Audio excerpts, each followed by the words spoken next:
Attention, podcast listeners. Riff.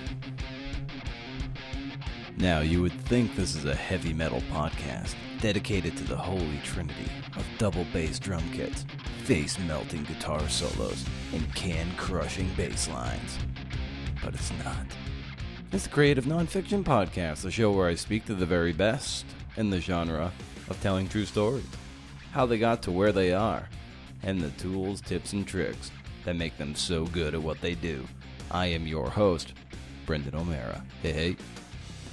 Today's guest is none other than Allison K. Williams for episode 119. She's at Gorilla Memoir on Twitter, and you can visit her website at idowords.com. Allison is a performer, an editor, and a writer. She also hosts the Brevity podcast, so I recommend subscribing to that wherever you get your podcasts. I mean, while you're doing that, why don't you consider subscribing to this show if you don't already? I mean, why not? Share it with your pals if you think they'll get some value. This is our tiny corner of the internet, and we're making it bigger each and every week. That's on you, brah. Oh, and you gotta sign up for my monthly newsletter. I send it out on the first of the month, and it's my reading recommendations and some other tasty goodies straight to your inbox on the first. Once a month, no spam. Can't beat it. I'm sure you're already sick of me, so let's kick it with Allison K. Williams.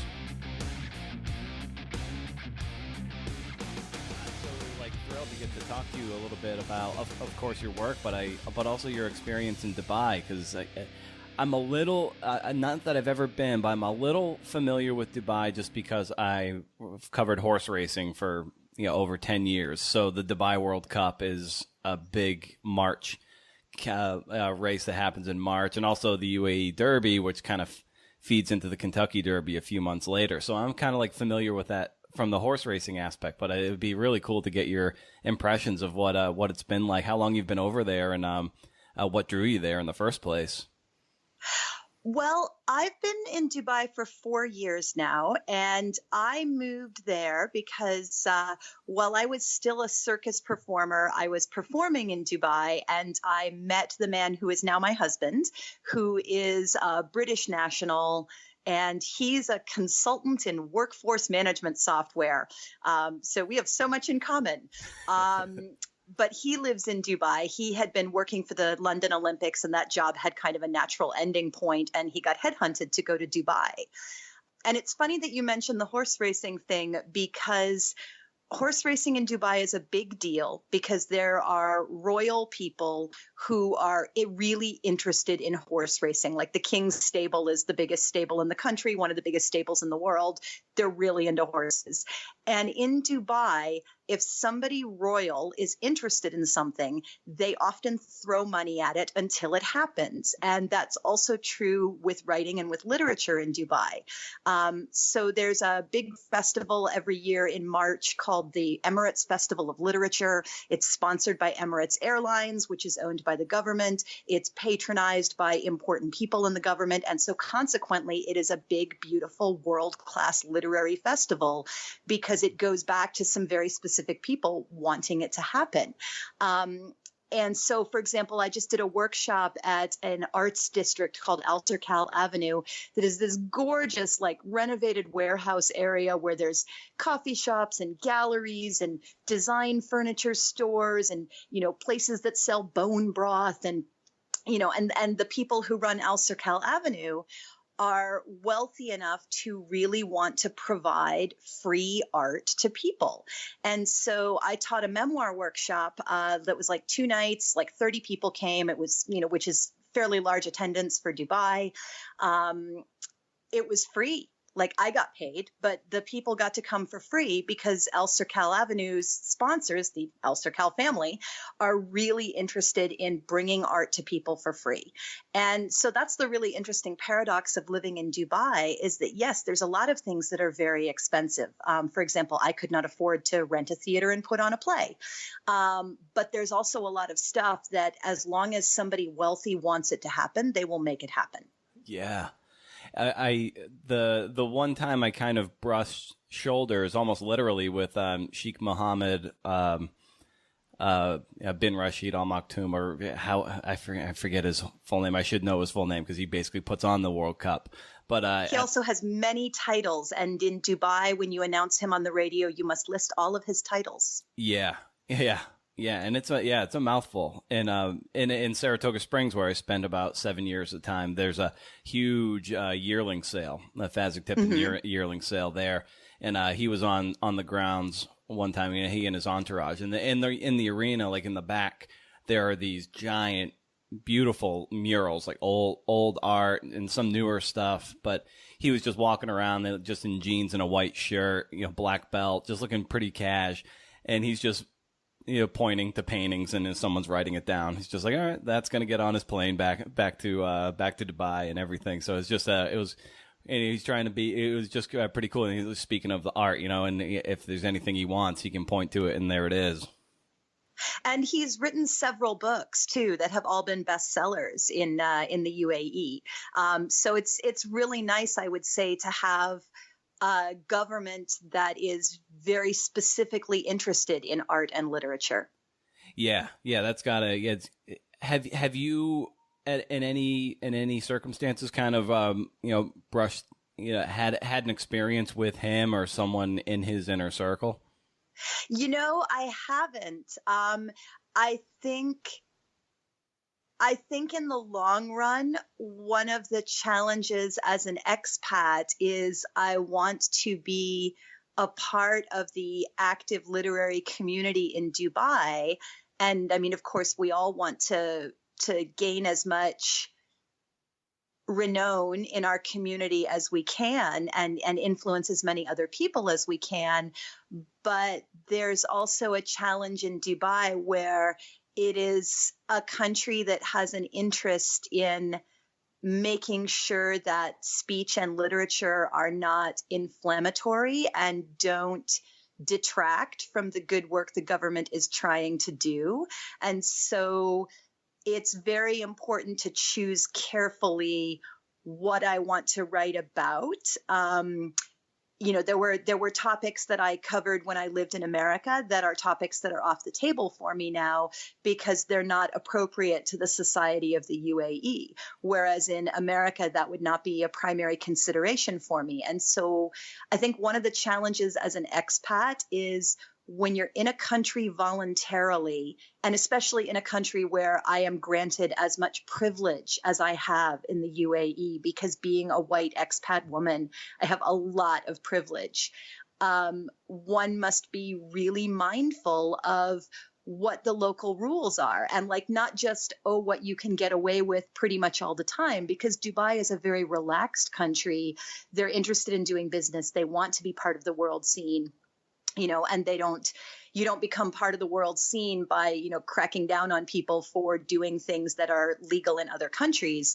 But at the same time, it's important to be respectful of the local morals because I am there voluntarily, and everybody is in Dubai voluntarily. The local population is 13% Emirati, and everyone else is from somewhere else. And so it's a very safe place to live, and it's a very clean place to live because just about everybody is on their best behavior. Have you run into any experiences where you were in danger of violating, a social norm there that you were maybe used to getting away with, say, in the United States, and you're like, oh wow, I gotta backtrack a little bit here? I was in a production of Macbeth, the Shakespeare play, and it was an all-woman production. And it was really just an incredible privilege to be a part of. I had the title role, and I was also the fight director. And the director cast all of the roles as women, except for Macbeth and Macduff, because we have on-stage wives, and you can't have a power lesbian couple on stage in Dubai. That's not okay. It's not respectful of the local mores. So I'm in full male drag, and I had two really interesting things happen for me, one positive and one maybe less positive. The less positive one was that I we were doing also just some scenes, just me and Lady Mac. We were doing some scenes at local schools where people were learning to speak English, just as like an immersion thing, a fun thing for them. And one of the schools was like, well, we don't have anywhere for you to dress. Can you please just come already dressed and made up? And I'm like, no. I'm not going to go through the streets of Dubai in my car or walking on the sidewalk dressed as a member of another gender, because I think that might get me in trouble. I didn't actually go look up the law, but I'm pretty sure you're not allowed to pretend you're a member of another gender out in public in Dubai. And I think that would have attracted, unwarranted attention. On the positive side, it was an incredible challenge as an actor to play a man and play it realistically. And because gender roles are somewhat proscribed in the UAE, many men in the audience fully believed me to be a man and were genuinely astonished if they had hung around to talk to their friends in the production and we came out without our makeup at the end. And when I did the school shows, I had gentlemen come up to me and say, oh my goodness, I thought you were a man. I was going to ask you to come hang out with us at the barber shop.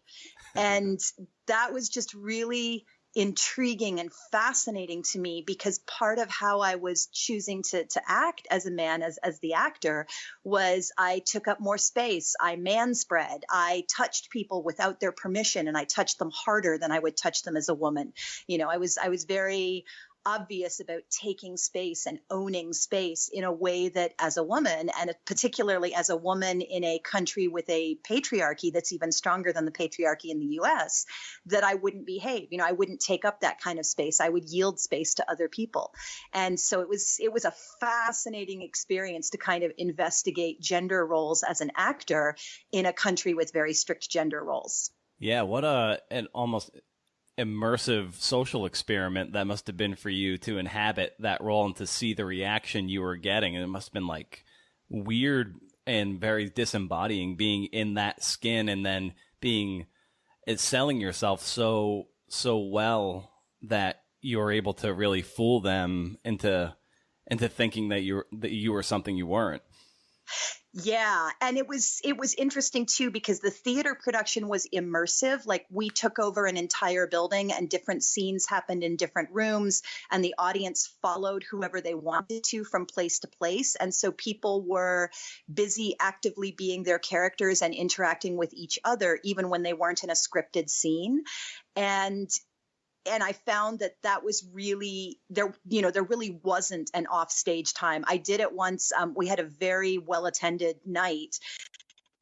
I normally duck down this secret corridor so that I can change clothes for the final fight, because I'm in a suit for most of the show. And at the other end of the corridor, normally there's nobody. And that night there were 40 people, and they start to follow me. And I had to turn around and look at them and go, now is the time when Macbeth pees, and they laughed and, turned around and went away. But it was also very interesting too, because especially being the fight director, so I was bossing sections of the show and being one of the more experienced professional actors in the show, I also felt the cast treating me like a man, even when I wasn't in makeup. And that was very interesting. Huh. What came first, the performer in you or the writer in you? Well, when I was a little kid, I was dictating stories to my mother to write down for me before I could write, but I was also coming home from the movie Annie and acting out all the songs in the living room. So I think they kind of grew up hand in hand, which is that I really love telling stories, and whether that's sharing them with an audience by speaking them, or whether that's writing them down, it's kind of always gone hand in hand for me. And I think I got into nonfiction in graduate school. I hadn't written any nonfiction other than, personal diaries until I got into grad school. I was primarily a playwright. And I discovered with nonfiction that it was a way to not just tell stories, but to reflect people's experiences back on them in a way that was almost as powerful, or sometimes even more powerful, than the public experience of attending a play, and having that kind of group emotional experience. I found that nonfiction was a way to create that emotional experience in individuals. Yeah, and who gave you the courage early on to lean into your interests, and whether that was performance or writing or theater? It's a career that can often be strangled at a young age, and I wonder who might have given you the permission to say, Allison, yes, keep going. Definitely my parents. I mean, I feel very, very lucky that both my mom and my dad were really supportive of pretty much anything my brother and I wanted to do. They'd challenge us and they'd ask us questions, but they were really supportive. They were really like, okay, you go do you.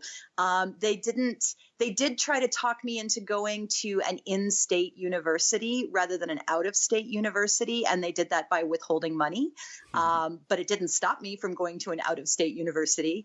They never, however, were like, oh no, don't major in theater, So, and I think it helped that I was a really rotten kid when I was a teenager. Like, I wasn't into drugs. I wasn't a drinker, but I did run around with a lot of older friends, staying out till all hours and, having a lot of personal friction with my parents. And I think it helped that the option was also either be supportive or lose me entirely. And I'm really grateful that, before my dad died, we had a really great relationship, and I have a really great relationship with my mom now. But there were a few years where it was touch and go. And I'm really grateful that they continued to support me even when we didn't like each other very much. Well, that's the sort of the job of a teenage girl, is to make their parents rip their hair out, I think. I think so too. So as you progressed and went through college, what were some what did a successful fill in the blank look like for you? Whether that was a performer or a writer, what at that age, what did that look like to you, and how were you trying to manifest it? So I think something that is different for me than for many people coming up in writing or in theater was that I found out really early that fame does not equal success, and success does not equal fame. I mean, we've all experienced telling people, oh, I'm a writer. And the first question is, well, have you published anything I've read? Mm-hmm. And the answer is usually no. There's freaking 5 million books in the world, and I don't know what your taste is. Maybe I'm a mystery writer and you only read romance. Maybe I'm a romance novelist and you only read serious literary fiction.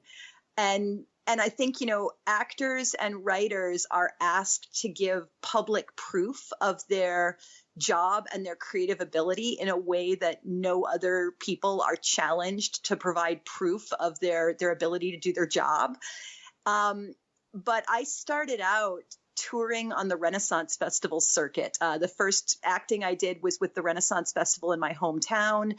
I eventually developed a comedy circus show with my ex-husband that toured the Renaissance Festival circuit and did corporate events. And then I formed a small female circus company that did Renfests and Busker festivals, and we street performed in Europe and did a lot of corporate events. And so because of those experiences, and because I started as a playwright, which is a very consumer-oriented medium. You don't just write your play in a vacuum. You write your play with other people in the room, and you collaborate. And if an actor has a problem with their character, they will stop in the middle of the scene and go, I'm sorry, I don't know what my character wants in this scene.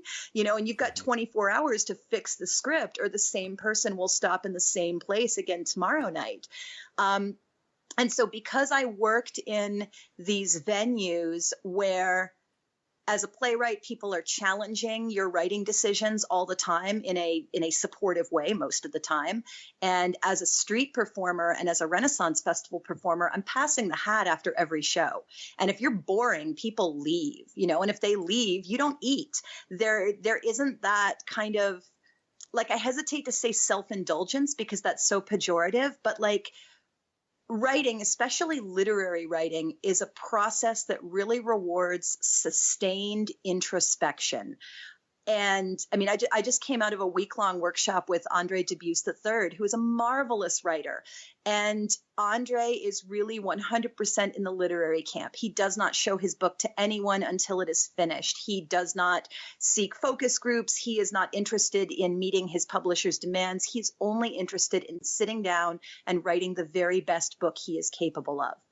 And I want to write the very best book I'm capable of too, but I also want it to be widely read, and I'd like it to make me money. It doesn't have to be Harry Potter money, but I've managed to be one of the most produced playwrights in American high schools, which is a market that a lot of playwrights and a lot of writers don't even know exists. And yet thousands of kids have performed my plays and their teachers all sent me checks, and so part of that is writing to a really specific formula, but also writing stuff that is as good or better than everything else that follows that specific formula. Does that make sense?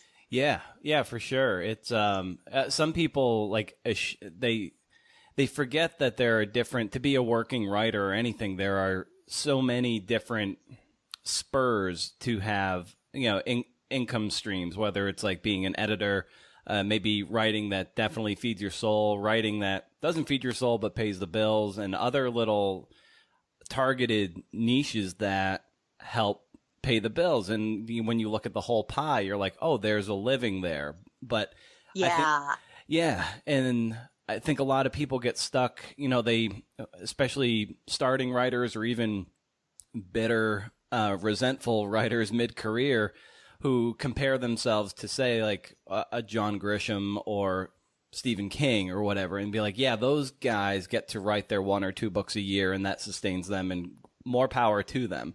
But that's the ideal and the only thing anyone ever compares themselves to. Where there's a few things wrong with that in comparing yourself to someone else's race, and also comparing yourself to that kind of ideal. But if you measure yourself up against that bar, you're going to be bitter and resentful and jealous and never do your best work. So it's like, you can't do that. You can only compare yourself to like who you were yesterday, and that's probably the best you can do. Yeah, because I mean, if we were accountants, we would go sit at desks next to other accountants and we would know, oh, Tom's really fast with numbers and John's really accurate with numbers and Jane's better than I am and Susie's worse than I am. But as a writer, we work alone so much of the time. And the only visible people in our profession are those whose success has become fame. And so we forget that John Grisham was working 90 hours a week as an attorney, and he got up at 3 a.m. to write for 3 hours before he went to work each day, because we don't see that. What we see is his book on the airport bookshelf. And I think it's very hard as a writer when the visible success is so far removed from most writers' experiences, and the people around us judge us by that visible success. Yeah, and it's further exacerbated by social media these days too, because we're comparing our ugly selves to the blow-dried image that we see on the screen, and it really it's a recipe for making yourself feel super shitty and that you're not doing enough and you're not successful, you're not earning enough, and then it just totally like rips apart your soul and just drains the joy out of something that you got into because you just genuinely loved it. Yeah. And I think that's where I'm lucky, is that I genuinely derive joy from teaching. I really like editing, and it is really important to me that my work is enjoyed by other people. I want to create something beautiful and true and original, but being able to reach people with it is a key part of my process and a key part of what I value about using my creativity that I have been blessed with. Is there and that I work really freaking hard to sustain. Yeah, of course. It's a never-ending grind for sure. And did you have a moment where writing the plays for high school audiences and clearly having a degree of sustained success with that, did you have an ego check moment where you're like, maybe I'm not going to write the next Hamilton, but I can serve a lot of great, young audiences here and make a living. Was there a crossroads there where you swallowed some ego so you could maybe do something that wasn't quite as prestigious, but it was still art? I would say I was doing a one-woman show that I toured the Fringe Festival circuit, and I did a prestigious festival in Toronto, which was a theater market I would have really liked to have broken into. And I realized that, no matter how many people come to and enjoy this one-person show, it's still not going to be anywhere near the number of people who see a script that I write and send out into the world. And I wouldn't say it was a come to Jesus moment. I think for me, it's been more of an evolution. I'm thinking back and I'm thinking my publisher definitely had a come to Jesus moment because she realized that she did not want to break into the theater market in Toronto anymore. She wanted to have her own publishing company and publish her own plays. And now they're the, third or fourth most successful playwriting company in North America. But I think I'm very lucky that for me, it's always been a case of every project I do has made me more fit and better to do my next project. And I listened to an interview a couple years ago with Mike Birbiglia, comedian, and a great screenwriter too. His movie "Don't Think Twice" is brilliant. I don't know if you've seen that, but he is so clever, and I loved Sleepwalk with Me too. That's great too. Yeah, I love and so much of the themes of say "Don't Think Twice" apply to a lot of the things I love to talk about with people. It's just you can be very this is kind of a tangent, but you can be like very talented, but you don't get the break. And then how do you process the jealousy you feel for even a peer who does maybe get that break? And they might not necessarily be any better than you, but for some reason they got it. Yeah, they struck oil and you're still sleeping in a bunk bed with 4 roommates. Jealousy is so hard. Isn't it? I mean, even definitely on social media, even in person, it's really hard to look at somebody else who got that break or who got that publication and go, oh man, that should have been me. And I think part of it is remembering that in some ways, jealousy and envy can be a very positive thing because it means I'm almost there. I don't look at Stephen King and think, how come I didn't sell 15 million copies of Christine? Yeah. Because I know that's not within my realm, but I definitely look at, say, Stephanie K. Land, who's making a really big splash with Made right now. And I love Stephanie. I wish her all the success in the world. I'm also a little bit jealous, but it's because I'm close. And I think that's the thing to remember is that jealousy and envy, if we channel them, they can be the spurs where we go, you know what, I need to work a little harder because I'm close, or I wouldn't look at it and think that should be mine. Yeah, that's so well put. I tend to be it's just in my nature and I don't like it, but I tend to be a bit jealous and get into the compare game, and it's bad, and I can recognize it right away. I can feel like this weird little vibration in my body when it's happening, and I kind of just put that in a fuel tank and be like, okay, if you're feeling this, all it means is you just need to lean into the work more. It's just like have a better podcast, edit it better, interview better, write better, and it's just like trying to channel it in the right direction. And like Birbiglia was saying in an interview before, he realized that if he put more work in, worked harder on his jokes, did more shows, he got better and got more visibility. And so it's like you just have to kind of – all you can do is lean into the work with rigor, and the rest is kind of out of your control. And so – and being lucky is being in the right place at the right time and being prepared. Luck means nothing if you're not ready to take advantage of it when the break comes your way.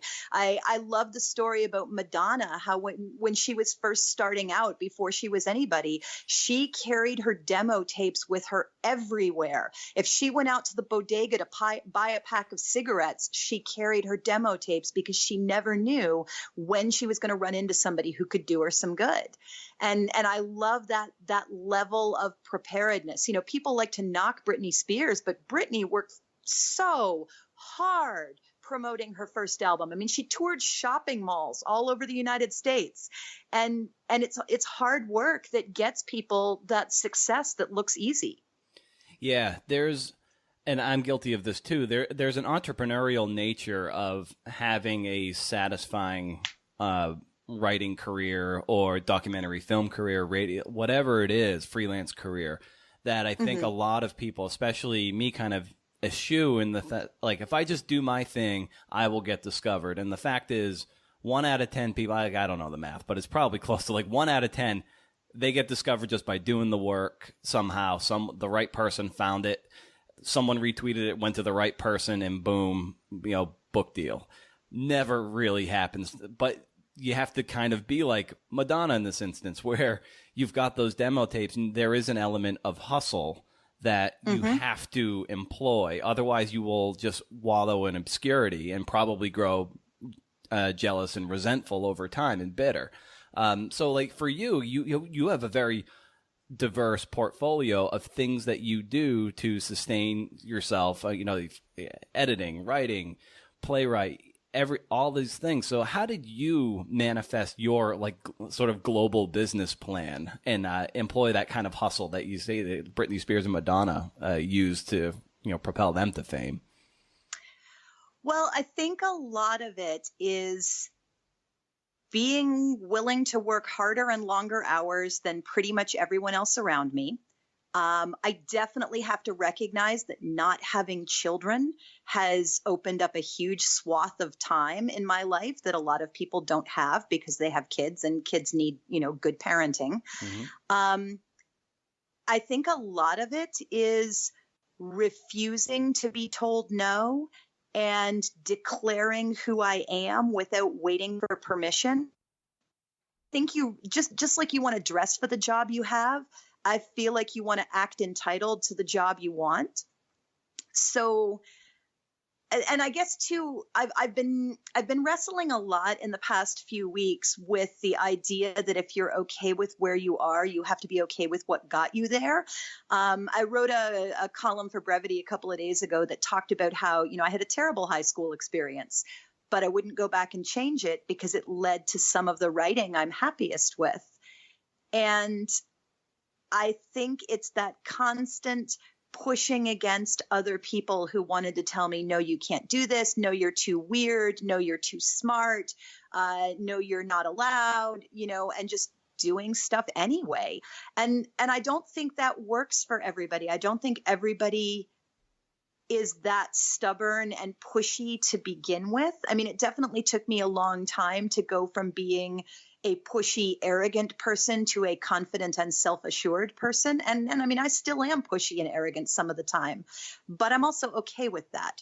And I think I'm very lucky in the sense that I worked extremely hard and got some good breaks, that I spent so long with, those audience members walked away. Maybe they hated my show. Or maybe they needed to pee, or maybe they had to be somewhere else on time, or maybe their kid just had a fit and they're taking him away before he yells and disrupts my show.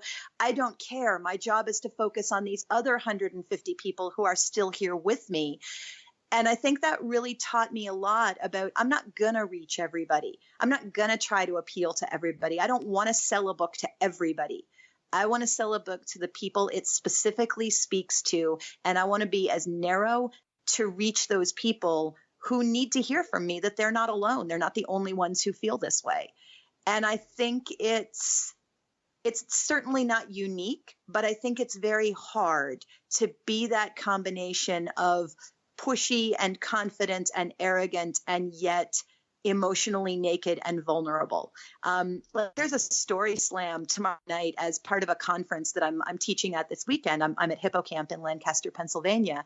Great. And I'm trying to decide, do I tell my sex worker story or do I tell a nice, safe story about being in a temple in India? They're both good stories. I've told them both before. They both sound great.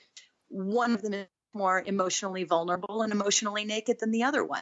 And so you have to weigh well, is it going to be better to make that choice and be a little edgy, or is it going to be better to make a slightly safer choice and make people feel a little safer? When I had Jeff Geiger on the podcast a while ago, he was saying that, if the art doesn't scare you a little bit, it's probably not worth doing. So my advice is to do the one that's scary. I really love that. I really, really love that. And I think that's it too. I think a lot of people are still worried, especially in the nonfiction world. What are people going to think? Is my mom going to be mad if I write this? Are my kids going to be embarrassed if I write this? And again, I don't have kids, so I can't weigh in on how people should treat their children. But I think that modeling dedication and focus and doing what you need to do is also good parenting. And I think that if people object to the way you tell your story, well, nothing's stopping them from writing their own damn book. How have you, in personal stories, reconciled telling the truest story you can tell, but also even if that does maybe shed people close to you in not the most flattering light? I told my now husband when I first got together with him, I said, just so you know, I'm writing a book that's a memoir that has a lot of sex in it. And, the book ended up not selling, so it turned out to be a moot point. But he said, there's a lot of books in the world I haven't read, and that's going to be one of them. And I think we forget, because the literary world matters so much to us, we forget that outside our world, it's actually pretty rare that our family comes across a specific book and decides to read it. And it's a perfectly legitimate choice to go, you know what, Mom, I'm really glad you're proud of me. I want to share with you this one particular chapter that I think you'll really like, but I suggest you not read the book because I think you might find part of it hurtful. And I think the way to be honest with our readership and be honest with ourselves is to, number one, describe people's actions rather than our judgment of their actions. I say all books are mysteries because the idea is to leave enough clues that the reader can assemble what happened in their head and make their own judgments about the story. And I think you don't have to say, for instance, and this is not my mom. My mom's delightful, but you don't have to say my mother was a horrifying alcoholic who beat the children and left us scarred for life. Instead, you can talk about the time when you were supposed to go to the fashion show and you got all dressed up and you waited and waited and waited and Mom never came home to take you because she was at the bar. And you don't have to say, and she was horrible and I was scarred for life, because your reader's going to get that. They're going to get it really clearly from describing the actions. And I think the second important thing is we must describe our own actions as clearly and as mercilessly as we describe everyone else in the book's actions. If you look at your memoir and you are unequivocally the hero of the memoir, chances are you've written a pretty shit book. Yeah. And even for novels, if the hero or heroine of the novel is like absolutely perfect and wonderful, we call that Mary Sue. It's a shit book. And that's the way I think to get around feeling shitty about hurting people's feelings, because you're going to hurt people's feelings whether you want to or not, because some dumb thing that you didn't even think mattered is going to hurt somebody's feelings. Oh, I can't believe you told my age. I never tell my age. Something that we can't even anticipate because to us it's not a hurtful thing is going to hurt somebody's feelings. And so you kind of have to decide to say to yourself, you know what, I'm going to tell the truth as I know it. And part of telling the truth is being honest about what happened, not necessarily your judgment of what happened. And if done well, the reader of the memoir isn't even really going to be paying attention to you, the narrator, or your ugly family. They're going to be overlaying their own ugly family over yours. You're just going to be a list. And so really they're going to be reading about their own family, and just every time they see an action in play, they'll be like, oh yeah, I remember when my mom did that or my dad did that. And they'll just kind of use you as a conduit to be kind of reliving and rekindling their own ugly past vicariously through this book, if they even pick it up. Yeah. And seeing what you see and feeling what you feel. And I think too, the memoir process can also, if we really seriously analyze the actions of the people around us, I think it can give us insight into them. I had a moment back when I was playing Macbeth. We were in a building with an elevator, and I got into the elevator and I was headed towards an important scene in the room that was the Macbeth house. And I get into the elevator and I'm holding the door, and there's like, I don't know, 5 or 6 audience members kind of hanging back and trying to decide if they should get into the elevator with me or not. And we were supposed to speak whatever dialogue we wanted when we weren't in an actual scene. And I looked at them and I said, come on, I'm not holding this door for my health. And I realized that's my dad talking. That's my dad being brusque and mean and yelling at us to get somewhere because he had an important place he wanted us to be. And it was important to get us there. And it gave me this like moment of literally walking in my dad's shoes. You know, I mean, these big mans with lifts in them so that I'll be taller. And I'm realizing when you truly go into someone's actions, because very, very few people wake up in the morning and think to themselves, I'm going to go hurt people today. I'm going to make my children miserable. You know what I really want to do today? I want to beat my spouse. You know, people don't wake up and think that way. They wake up and they think, oh man, you know, I had to hit my wife last night because, you know, she did this horrible thing and it just triggered me, you know, or they wake up and they think, I really hope my kids behave today because I just can't stand that I'm going to have to yell at them and lock them in the closet. I'm not saying those actions are right, but I'm saying that we need to muster as much compassion as we can and ask ourselves, well, why did they do that? You know, why for them was that the response to the situation that came out of them? What made them the way they were? What made them like that?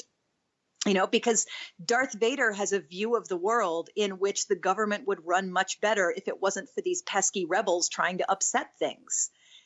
You know, everybody's the hero of their own worldview. And I think we serve our nonfiction better when we show people's worldviews that make them the hero of their own story and let the reader go, ooh, that person's worldview is really twisted and not the way that things should be. I think this person is bad. You know, not quite as simplistic as that, but by presenting actions, we let the reader become more involved in the story and they figure out who's a good guy and who's a bad guy.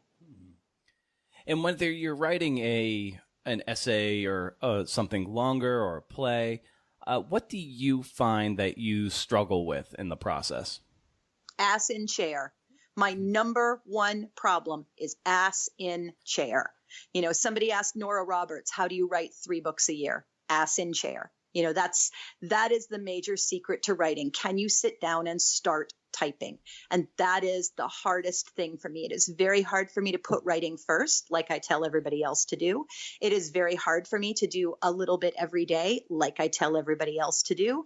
It is very hard for me, even when I have booked retreat days in a specific place, to spend that time focused entirely on my own work, as I tell everybody else to do. Once I sit down, my process is pretty fast. I have a playlist that's specific to each book. If I'm writing something shorter, it's usually I'll put one song on repeat. And so the song helps me get into the mood right away. I don't have to work myself up to the mood. Once I've sat down and put my headphones in and actually started typing, I can usually kick out about 1,000 words an hour for 2 hours with a short break in between to get up and pee. And then my writing day is done. But sometimes I will dick around on the internet for 5 hours before I sit down and do that 1,000 or 2,000 words. And I don't know why that's my obstacle. I don't know if I'm more afraid of success than I am of failure. I don't know what stops me. And I would like to start investigating that a little bit more because I feel like my writing career could be a little bit smoother if I was a little bit better about ass in chair.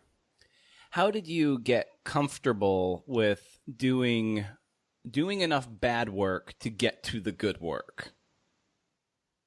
Does that make any sense? I didn't know any better. Yeah.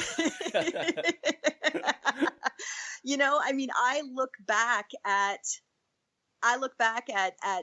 shows I did before and I'm like, oh, that was really awful.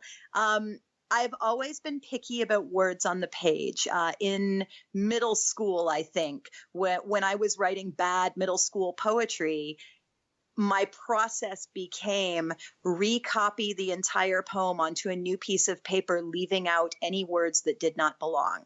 Okay, do that again. Recopy it onto another piece of paper, leaving out any words that did not belong. Okay, now I can write it in my pretty notebook with the picture of the silver unicorn on the front. And so I've always really cared about the right words in the right order. And I think the stakes were really low to begin with too. You know, I was writing for fun. Probably the transformational event in terms of, oh, hey, I like writing and I'm good at it, into I would like to be a full-time writer. This is my job. Back in like 2012, I think. I mean, I had written my plays before, most of my plays before then, but I wasn't looking at, writing serious essays or anything like that, or putting together a whole book. But I took part in a contest on LiveJournal, that antiquated, creaking social media site that even at that point was pretty antiquated. And it was called LJ Idol, and it was run by a friend of mine from high school, and he recruited me to be in it. And basically we started with 362 people, and each week there was a prompt, and each week you had to write something in your own LiveJournal that suited the prompt in some way. It could be a journal entry, it could be a short story, it could be an essay. Some people wrote songs, some people wrote poems, anything you wanted that responded to the prompt in any way you wanted. And then each week there was a vote, and the low people in each group went home. And I got into it for a lark. And then all of a sudden, like, the numbers are going down and I'm still in it. And the contest ended up taking, I want to say 10 and a half months. And near the end, as we got into like the top 10 and the top 5, they started giving us assignments like, okay, you must tackle these 12 prompts in the next 10 days. And what this contest did for me was a couple of things.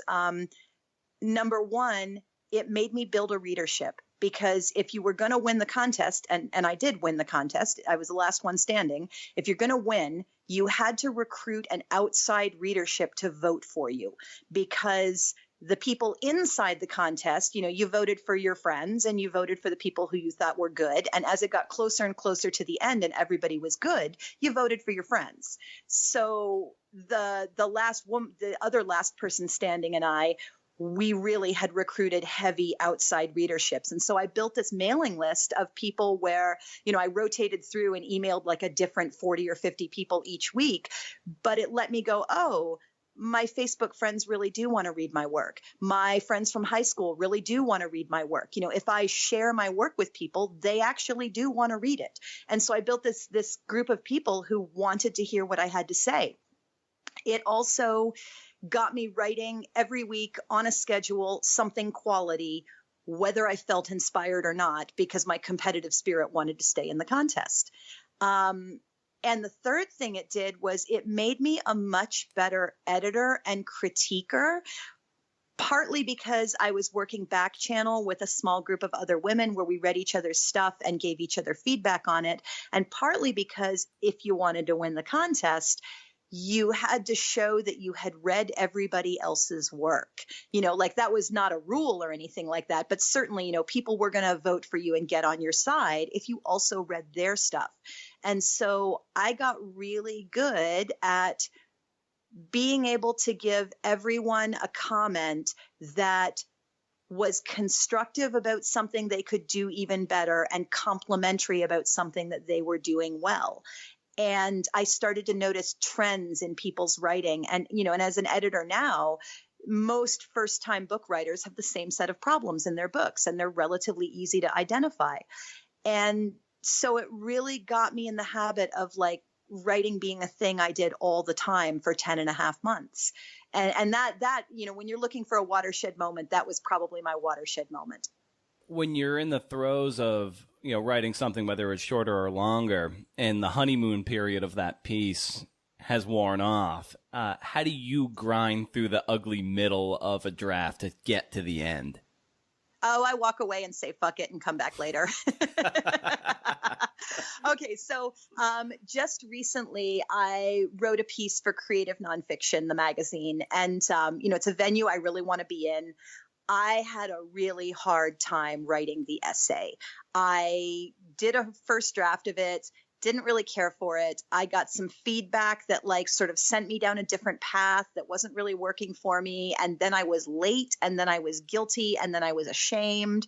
And I felt like I couldn't sit down to do it because I was guilty and ashamed. And then it just got later. And finally, and I was sick in there as well. So finally, I'm like 4 weeks overdue. I am convinced that nobody from Creative Nonfiction ever wants to speak to me again. I am going to be blacklisted forever. I have ruined my chances with this publication. And I call up my life coach and I tell her how guilty and ashamed and bad I'm feeling. I love her. She's been my life coach for 25 years at this point. She's taken me through 3 businesses. Wow. And I said, I feel really shitty about this. And then I realized, what, can I just read it to you out loud? And she's like, I'm not a writing person. And I'm like, that's okay. I just need to read it to somebody out loud. And as I read it out loud, I was like, oh, I just need to tweak that, and I need to fix that over here. And that part's not as bad as I thought it was. And at the end, she said back to me, oh, hey, and you set up this one thing that never pays off.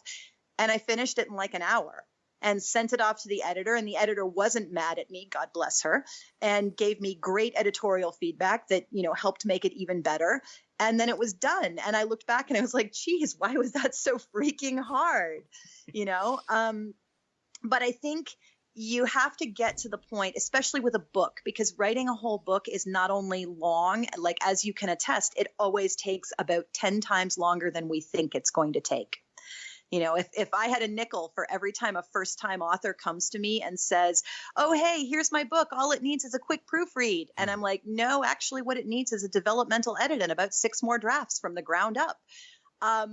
People don't understand how long it takes to write a book.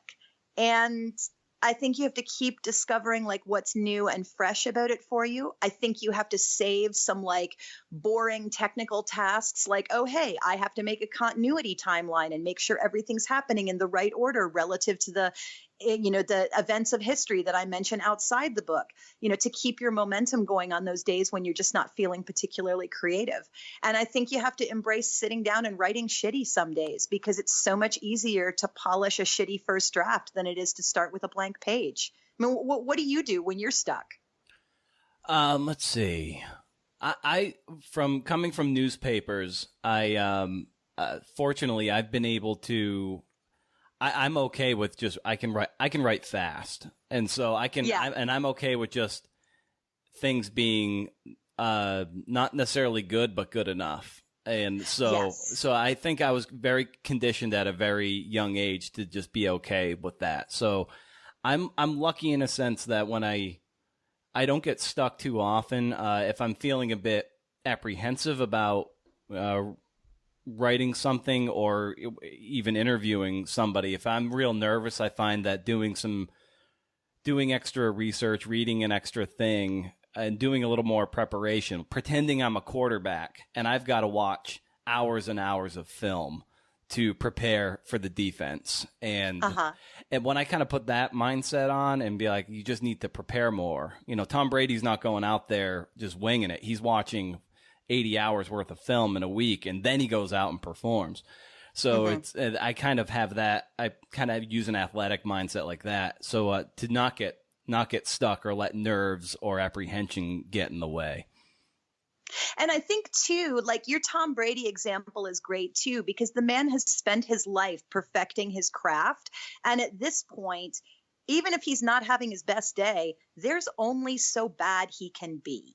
And I think that's true. I mean, once you've written for a newspaper for a long time, there's only so bad you can be, because it's in your hand, it's in your head to crank out a story that is in the right format and functions in the way it needs to function for the venue that it's in. And I think that's it too, is we have to embrace writing crap and writing slightly less crap until we get to a stage where we understand the unwritten rules of literature and we know how to break them when we want to break them for effect. And there's only so bad we can be. I mean, I think too, like people who are like, oh, but I'm so bad. It's hard for me to write because I'm so bad. It's like, well, people don't wait to go to the gym till they're stronger. Mm-hmm. Yeah, it's just like anything. It's kind of like what I was getting at earlier is being comfortable with writing shit so you can eventually get to good stuff. You might write 5,000 words to get to one good sentence, but it doesn't mean that those 5,000 words were a waste because you eventually got there. It's this narrowing of a gap that sort of Ira Glass talks about. I'm sure you've heard.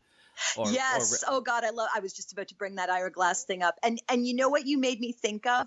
When my former partner and I were doing our very first show on the Renaissance Festival circuit, a very wise man named Jim Green, he plays a character at many Renaissance festivals called Emerus Fleet the Rat Catcher. He's the funniest man I've ever met in my life. And Jim came up and he said, here's the thing. You're going to put up a 30-minute show, and in that 30 minutes, there's going to be maybe 5 good minutes, but they're not all in a clump. It's 30 seconds over here and 1 good joke over there and maybe a whole minute over here if you're lucky. And you take that good 5 minutes and then you write another 25 minutes to go with it. And then out of that show, there's maybe another good 3 minutes. And you just have to keep going until you've got a big enough pile of lumber that there's some wood in there that you can build your birdhouse out of. Yeah, it's you can almost take a page out of stand-up comedians and how they workshop putting together their Netflix hour. So many of the big headliners, they go to the comedy clubs and they'll do 20 minutes and maybe 30 seconds of that is going to make it into what hour they're working on. So that hour is actually probably 100 hours of comedy they've been workshopping, and it's just been whittled down to that fine piece of ore or gold. And so it's like, but they have the benefit of working in front of an audience and seeing the reaction. That's the gift of performing comedy. It's good and bad, but you can actually see, oh, that joke got a laugh, make a note. And so that one didn't cut it out. Exactly. But then there's the courage to tell the bad joke, the one that the room goes quiet, because that's the bad work to get to the good. That's so important.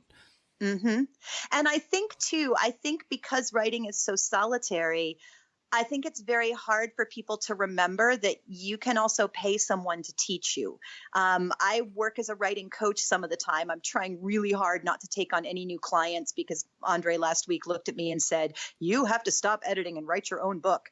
But, people can pay me and I can help them be better.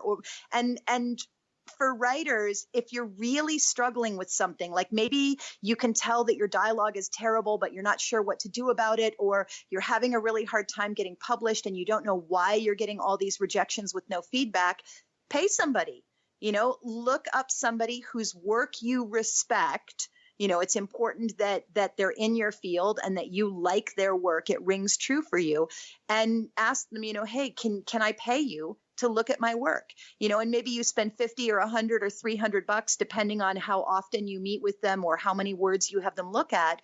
But it can be so valuable to get feedback from someone who does not love you, who is not in love with you, who does not care about protecting your feelings, who cares about making you a better writer. That's such a hard hurdle for a lot of writers to get over. The paying somebody. For some reason, writers they don't have a lot. Maybe they don't have a lot of money, or they're just so, I don't know. Maybe because they can give their manuscript to a close friend, and that friend's going to read it, but they're not going to have the technical expertise to make it great. And it's just, in your experience, how have you been able to try to get people to actually pay you for the service? It's something that people are so reluctant to do, I find.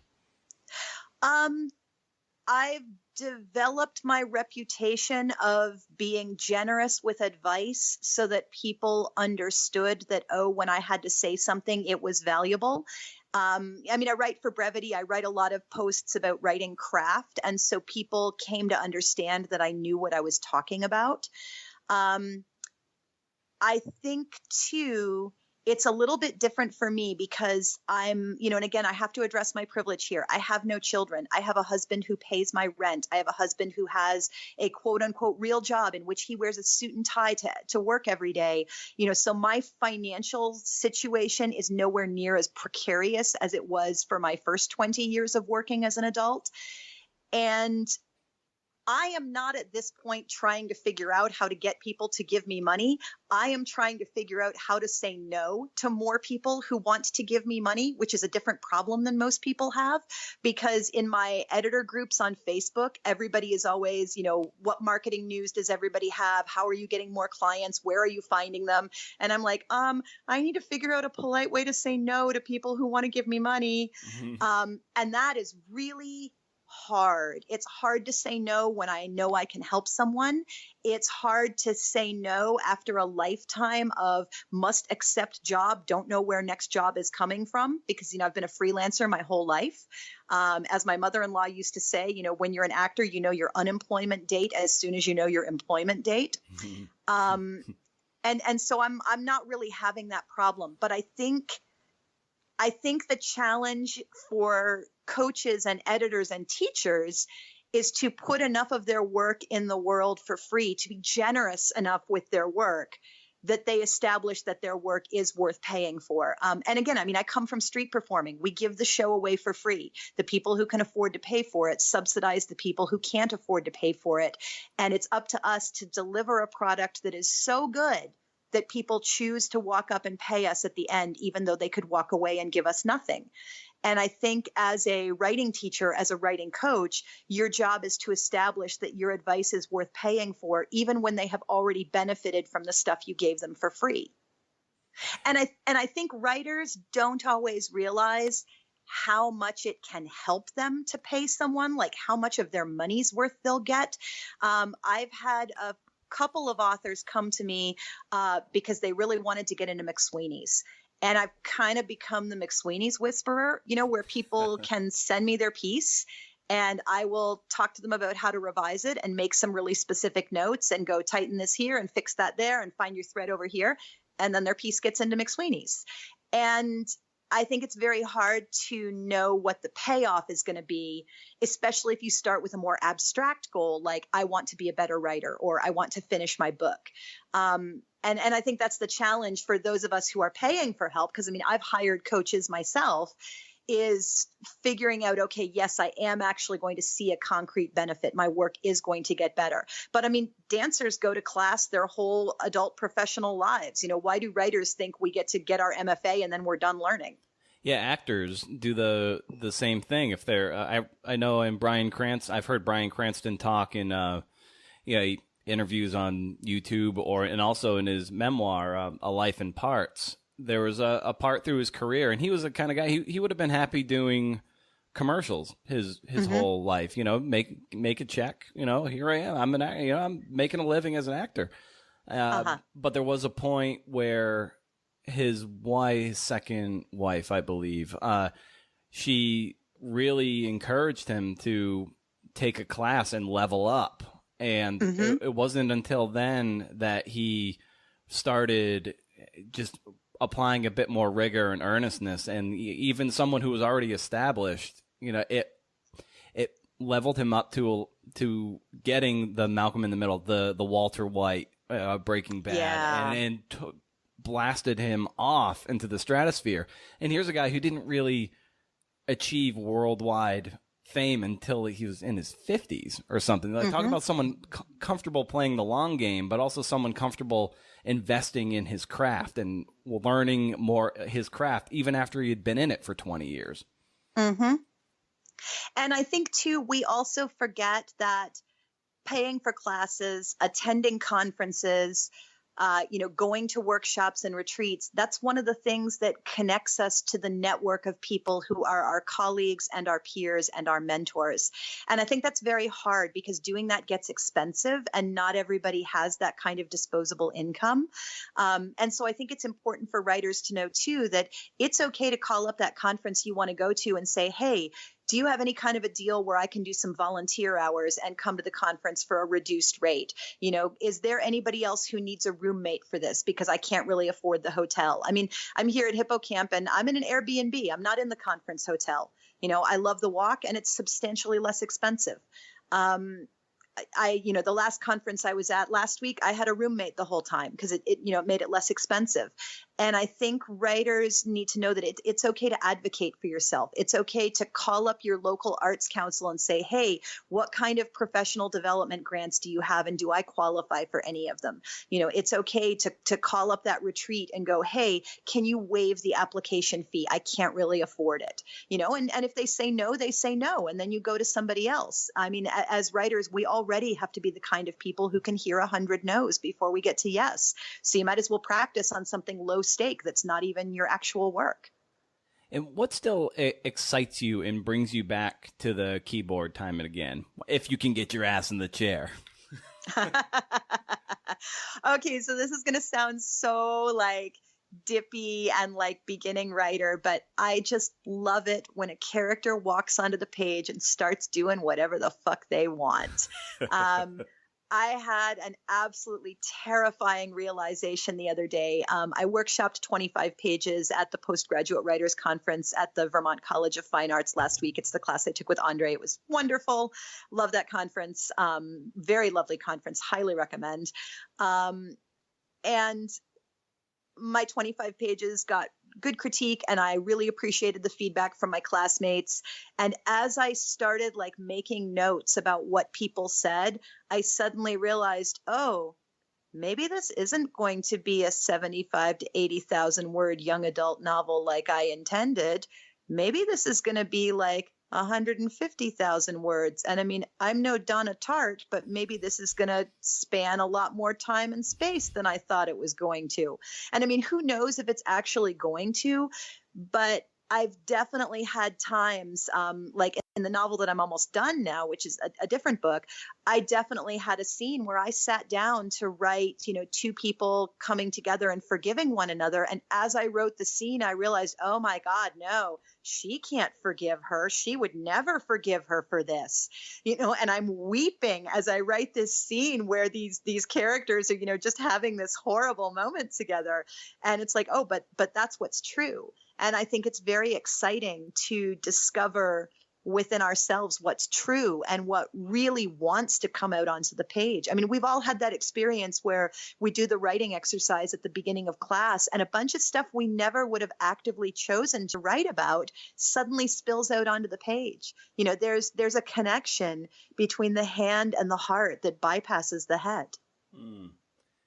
And be mindful of your time. I feel like I could talk to you for another 2 hours about a lot of this stuff. Of course, you host the Brevities podcast, and you're on Twitter, and you actually had this incredibly sort of viral tweet the other day. Neil Gaiman retweeted me. I may have shrieked like a little girl for several minutes. All right, describe before we kind of let everyone know where they can find more about your work. Talk about this tweet, because it is okay. So I mean, it's kind of funny because first I'm going to tell everybody how to go viral, but first I need to give you next week's lottery numbers. Right. There really is no way to know whether or not you're going to go viral. Like before this, for me, a successful tweet got 25 or 30 likes and maybe 5 retweets. And I just, I've been ticking along. I follow people. They follow me back. I'm in writers groups where we do follow fests where everybody posts their Twitter handle and you follow everybody in the group and they all follow you back. And I mean, I've literally been organically building my social media by interacting genuinely with people about stuff I really care about for probably 5 years now, maybe 4 years, maybe 6 years, and it really is day to day being my real self, talking to people I like about shit I care about. And so I was having kind of a down day on Sunday. I was working on my my novel that may become a giant sprawling novel and writing down all the feedback that my classmates gave me and trying to organize it into action steps where, they said this, so I need to do this thing when I tackle that next draft and that kind of thing. And I started to feel very overwhelmed, and I started to feel like, here I am, I'm in my 40s, I have wasted my life. I will never be a writer. Never, Morales, never, and then I realized but I've already done 3 other careers. I've been a successful performer. I've been a successful teacher. I've been a successful director. This is career number 4. And careers 1, 2, and 3 gave me something to write about. They took me around the world. They met me a lot of different people.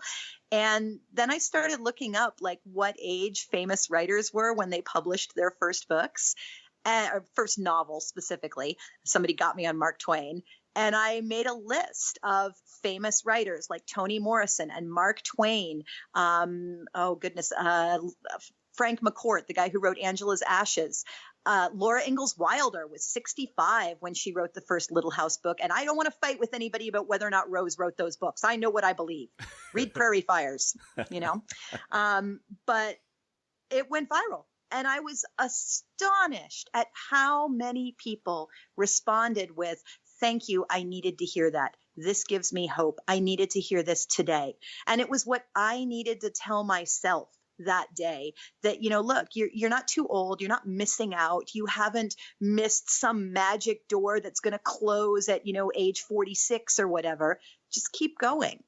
Just keep doing your thing. And when the time is right, the time will be right. Just keep working hard, showing up to the page, doing your craft, ass in chair, getting a little tiny bit better every single day until one day you look back and go, wow, I have really come a long way. And now I am ready to share my work with the world. That's great. So where can people get more familiar with your work, Allison, and find you online? Well, my kind of like hub central is idowords.net, and that links to all of my other stuff. I'm on Twitter at Guerrilla Memoir, spelled like Che Guevara, not like the ape. And I blog for Brevity mostly twice a week. Sometimes I get out of the habit of blogging and then I have to drag myself back to it because I really do love it. And I'm on Instagram as well at Guerrilla Memoir. Fantastic. Well, Allison, thank you so much for coming on the show and sharing your process and your approach to the work. And thank you for all the work you've done and the work you'll continue to do. So again, thanks for coming on the show and being so generous with your time. Thank you for having me. It has been a fantastic time. Fantastic.